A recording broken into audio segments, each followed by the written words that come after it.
Tired of your Facebook posts getting lost in the scroll?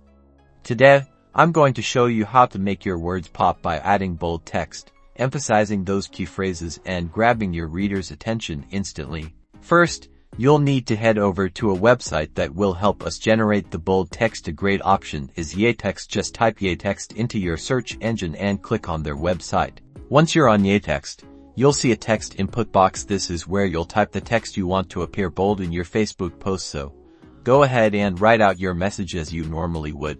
As you type, YayText automatically generates different bold text options below. Scroll down to find the style you like best. Usually, the first bold option is the most compatible with Facebook. Once you found the bold text you want to use, simply highlight it with your mouse or finger, and then copy it to your clipboard. You can usually right-click and select copy or use the keyboard shortcut.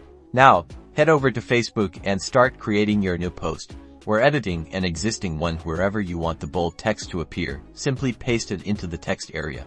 You can mix and match regular and bold text within the same post. Just type your regular text directly into Facebook, and then copy and paste the bold sections where you want to emphasize certain words or phrases. And that's it. Now you know how to add bold text to your Facebook posts. It's a quick and easy way to make your content more engaging and stand out from the crowd. Be sure to use these tips and tricks to make your message pop. Don't forget to like and subscribe for more helpful tips and tricks. See you in the next video.